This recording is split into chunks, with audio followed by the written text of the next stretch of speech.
Nação, o Flamengo ficou no empate 0-0 com o Botafogo e vamos juntos aqui analisar como foi a coletiva do técnico Felipe Luiz, falando aí sobre esse empate. Chega aqui, dá aquela moral, deixa o seu like, se você não é inscrito aqui no canal Meu Mengão React, se inscreva, ative o sino das notificações para você receber sempre as informações do Flamengo. Deixa os créditos ao canal da Flamengo TV, link na descrição. Vamos lá para a coletiva do técnico Felipe Luiz. Vamos acompanhar.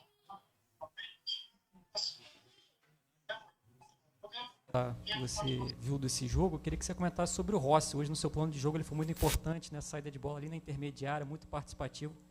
E mais uma vez fez uma defesaça, salvando o Flamengo ali no primeiro tempo. O Rossi está num grande momento, é importantíssimo para nós.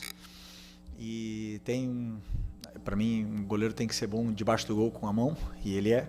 E depois, se puder, né, nos dá essa facilidade na saída, na qual ele consegue nos ajudar muito. E muito inteligente também, posicionando os jogadores para dar mais tempo e espaço para eles. Então, está num grande momento. Felipe, boa noite. Boa noite. A impressão que ficou para a gente é que o empate acabou sendo um resultado justo. As duas equipes apresentaram problemas. Foi um jogo abaixo, tecnicamente, com muitos erros. E o Flamengo, com os desfalques, inevitável dizer que teve dificuldade ali na criação. O Flamengo sentiu a falta de um meia mais criativo hoje com a ausência do Arrascaeta, assim na minha visão. Eu queria que você fizesse essa análise, o que faltou para o Flamengo, porque o time teve a posse, o time teve ali a pressão no início, principalmente, mas errando novamente nesse último terço. Assim. Não, ficou bem evidente o momento, a semana. Jogamos sábado contra o Bahia e quinta-feira na Libertadores, para depois jogar domingo. Quinta-feira, 9h30, para jogar domingo às 6h30. É uma coisa que inexplicável, né? Eu acho assim, sempre falei, ter muitos jogos, ter um calendário cheio é um privilégio, porque tem times que acabam o ano agora, acaba o estadual e não tem mais nada para jogar. Então tá no Flamengo, você tem muitos jogos, tem um privilégio. Que pode ser melhor feito? Pode ser melhor feito, sem nenhuma dúvida. Tivemos menos de 72 horas para descansar, e óbvio que enquanto a perna está fresca, dura, a saúde dos jogadores, o futebol está ali. Agora, desse jeito, que o torcedor se acostume. Os melhores não vão estar no campo, nem aqui, nem os do Palmeiras, nem os do Botafogo, nem... É simples assim, né? Então, hoje realmente perdemos o Arrascaeta, não conseguiu vir para o jogo, não está em condições de jogar. O Bruno Henrique foi no sacrifício, o Alexandro chegou no limite, os zagueiros a gente viu que estava no limite, e temos um elenco muito qualificado e também temos bastantes desfalques que não servem como desculpa. Poderíamos ter feito um melhor jogo, mas também jogamos contra um grande adversário que também nos estudou bem, nos colocou em situações na qual nos causou dificuldades. Então eu diria que foi um primeiro tempo equilibrado, onde a gente dominou, conseguimos chegar bastante na área do Botafogo, tivemos nossas chances, e o segundo tempo já, a partir do minuto 15 em diante, o jogo ficou...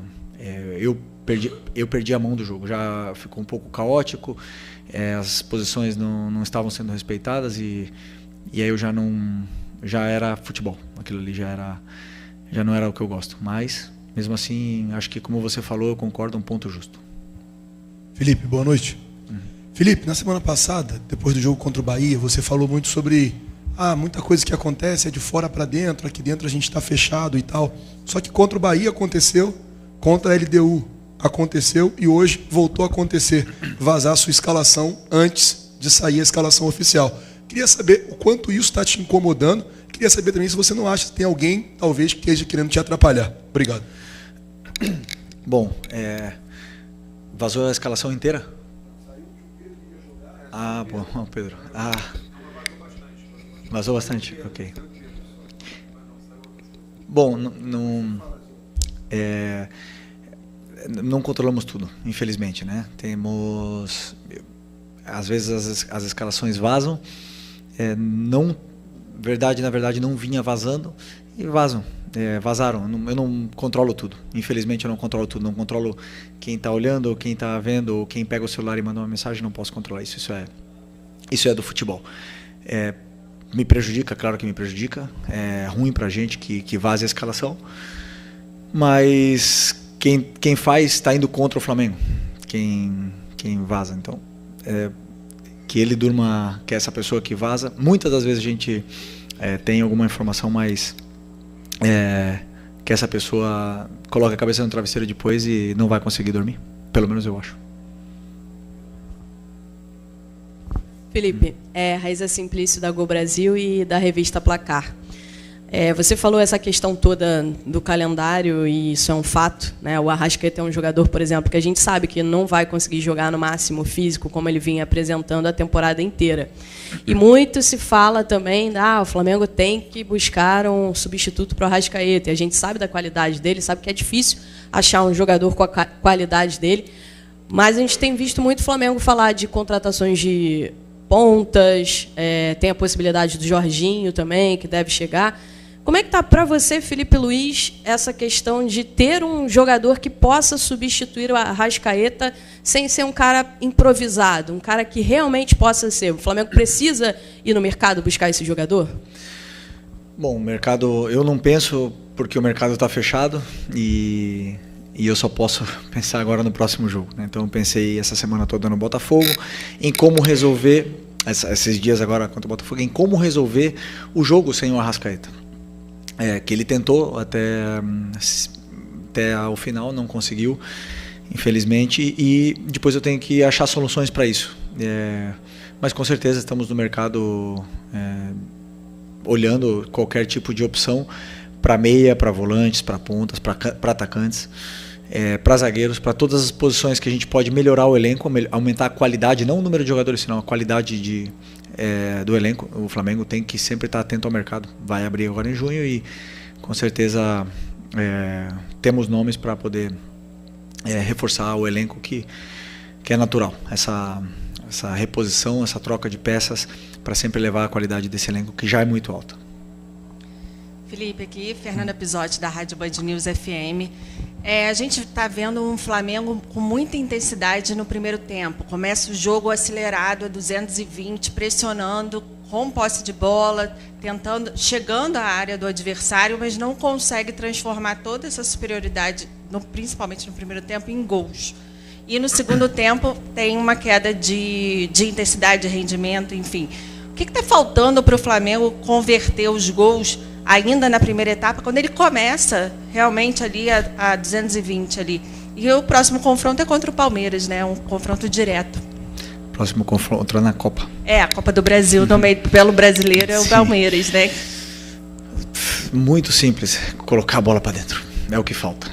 Chega ali na área e tem vezes que a gente que estamos mais inspirados, outras não. Os jogadores determinantes são os que fazem a diferença, que chegam ali e tem que resolver.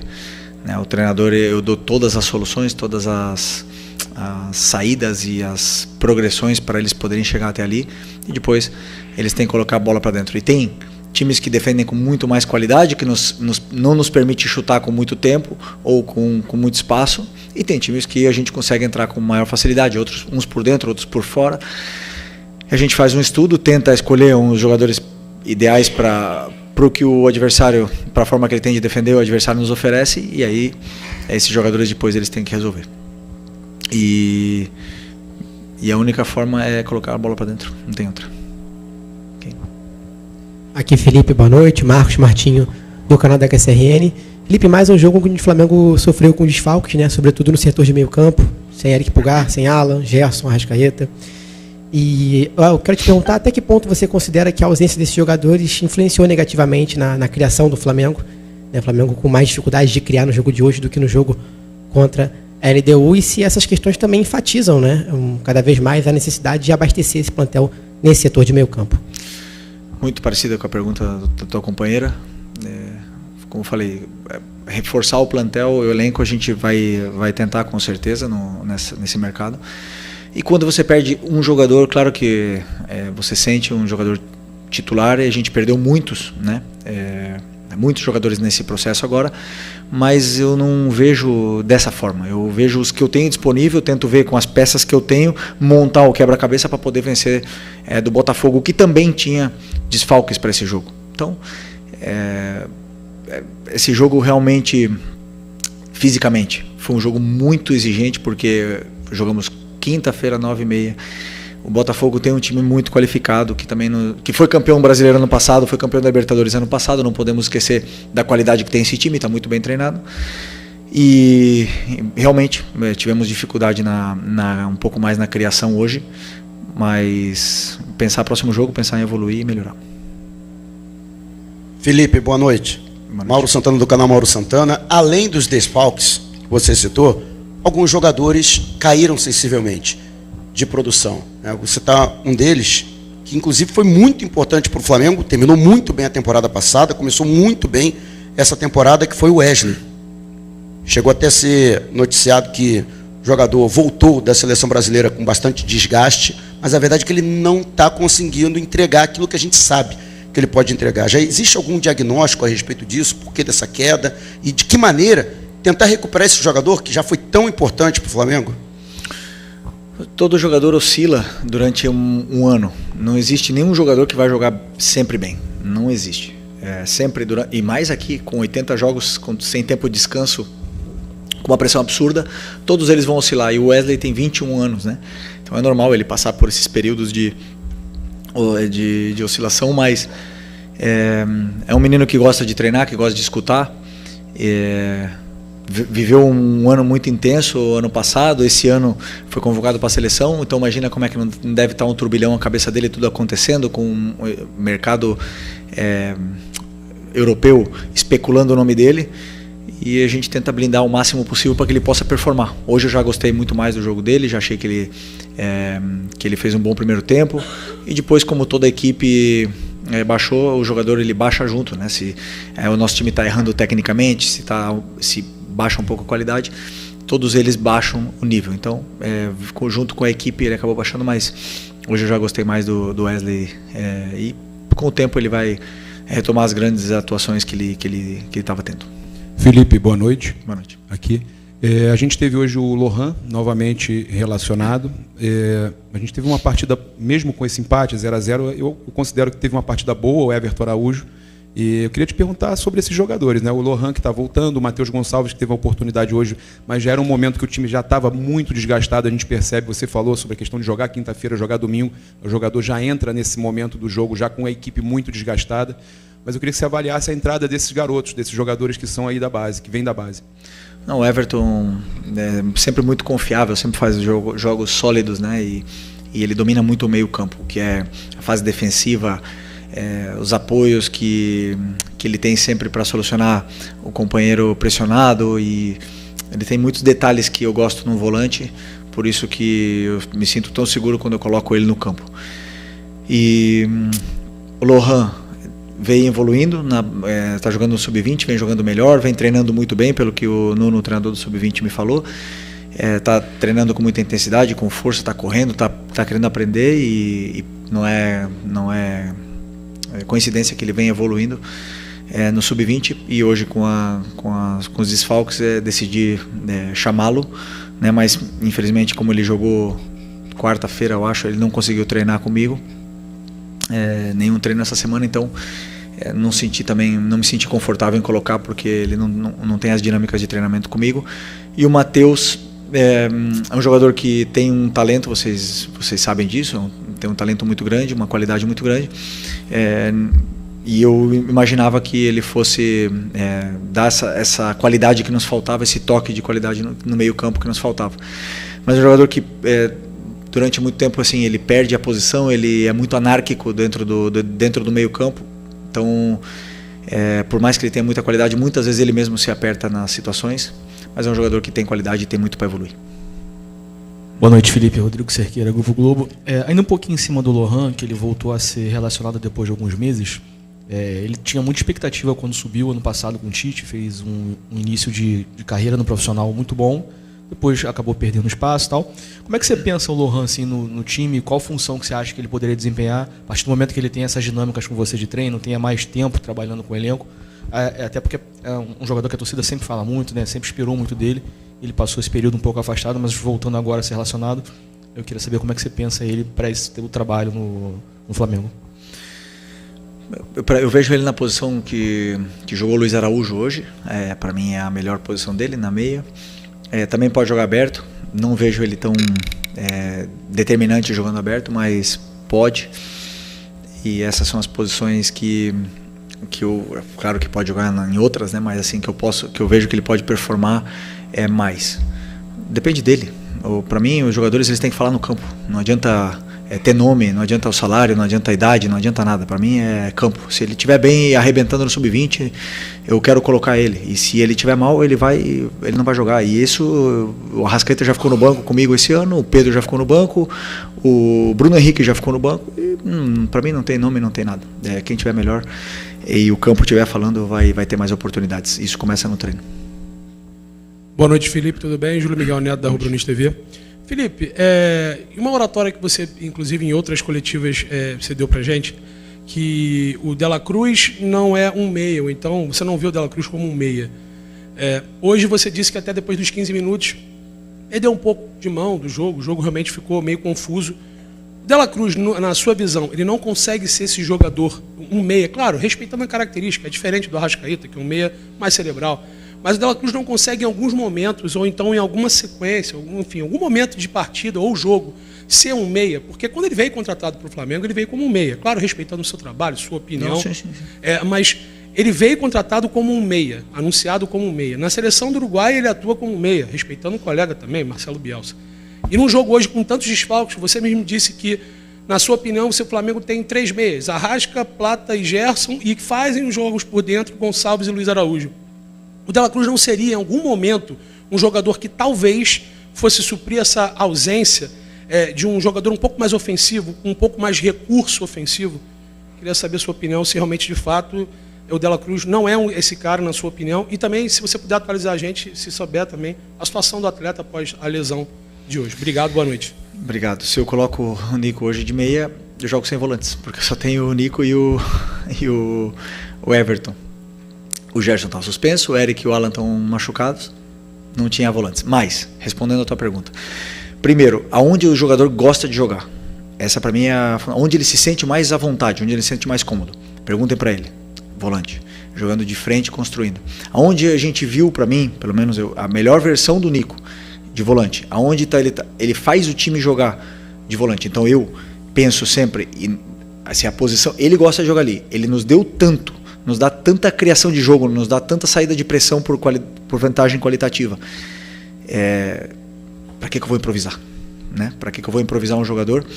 Tirar ele do melhor lugar. É como se eu fosse tirar um zagueiro, por exemplo, Léo Ortiz, que é um dos melhores zagueiros do Brasil, e colocar ele de volante ou de lateral. Então eu estaria tirando o que nossa equipe tem de melhor, que é a fase de estabilidade na equipe, que são os zagueiros, que são os laterais, que são os 2 volantes, para fazer uma coisa que eu não sei se daria certo.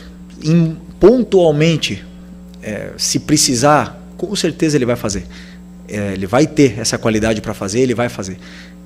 Eu não vejo ele com o último, por exemplo, a finalização, o gol, o último passe, que é o que o Arrascaeta tem e que é o que os jogadores que jogam nessa posição costumam ter. Agora, que ele pode fazer, não tenho nenhuma dúvida.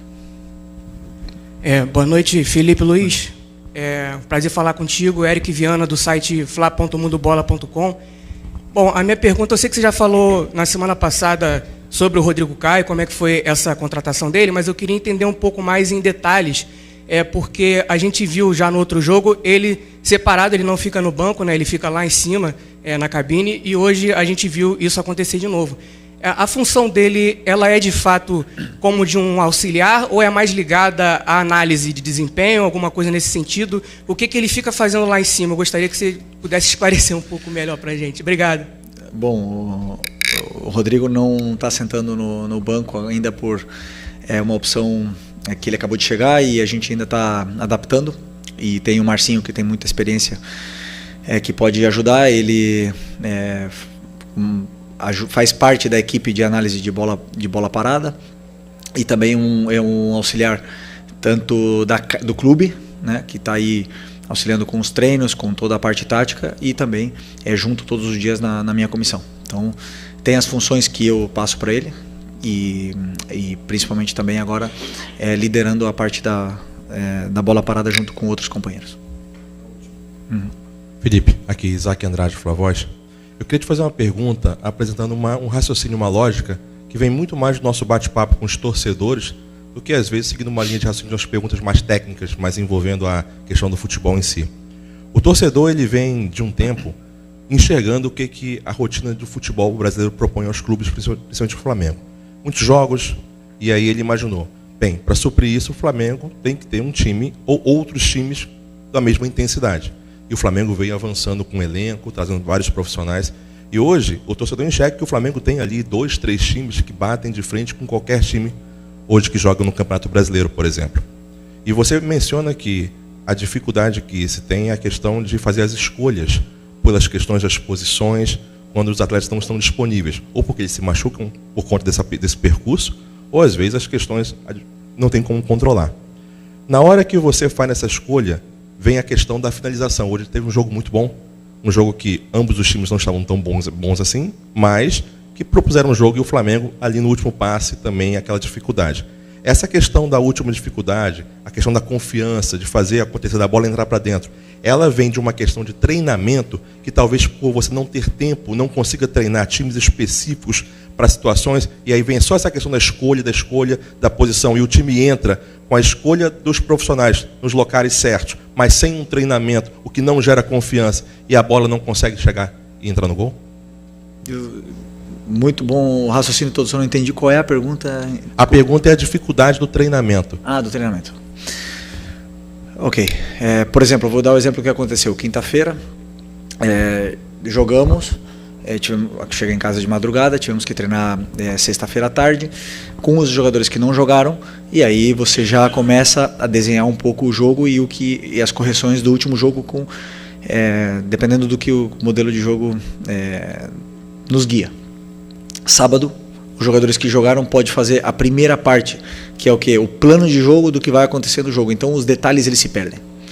Para mim é isso, os detalhes eles se perdem. Já são os 2 metros do posicionamento de um zagueiro que fica errado. São detalhes. A condução de bola, quando ela tem que acontecer. E essas coisas vão se perdendo, mas principalmente o jogador ele não descansado totalmente para jogar. Muitas vezes o nível de intensidade, de concentração ele cai. E é pequeno, não é muita coisa, porque você vê, por exemplo, o Alexandre com 34, hoje jogou os 90 minutos em altíssimo nível. Mas outros jogadores não acabam a recuperação é muito individual, eles não acabam de recuperar 100%.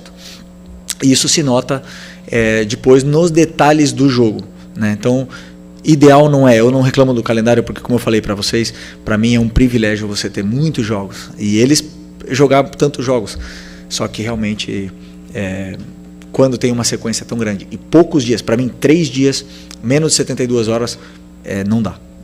Quando são 4 dias, pode ter certeza que já dá para preparar muito melhor e dá para corrigir muitas coisas. Mas é o que temos, todos os treinadores, todas as equipes do Brasil, estamos todos no mesmo barco e só se unindo todos para tentar melhorar. Obrigado. Tchau, pessoal. Boa noite. É isso aí, nação. Tá aí a coletiva, então, do técnico Felipe Luiz, após o empate com o Botafogo 0-0. Meus amigos, e o problema é o seguinte. Nesse momento, o Palmeiras venceu o Bragantino por 2-1 de virada. O Botafogo, o Palmeiras venceu o Bragantino por 2-1 de virada e assumiu a liderança do Campeonato Brasileiro. O Flamengo agora tem 4 pontos de distância, mesmo que vença o Palmeiras no Allianz Parque na próxima rodada do Campeonato Brasileiro, o Flamengo ainda não alcança o Palmeiras. O Flamengo precisa, abrir os olhos nesse momento, porque já imaginou, se acontece um mau resultado no Allianz Parque, o Flamengo perca essa partida, já abre 7 pontos para o Palmeiras e aí o campeonato já começa a desandar. Então o Flamengo precisa se recuperar, precisa colocar os trilhos de volta na linha para poder vencer. Tem que vencer essa partida contra o Palmeiras para não deixar o Palmeiras se distanciar na tabela, na classificação do Campeonato Brasileiro. Qual é a sua opinião da partida de hoje contra o Botafogo? Deixa a sua análise aí nos comentários, deixa o seu like e a gente se vê daqui a pouquinho no próximo vídeo.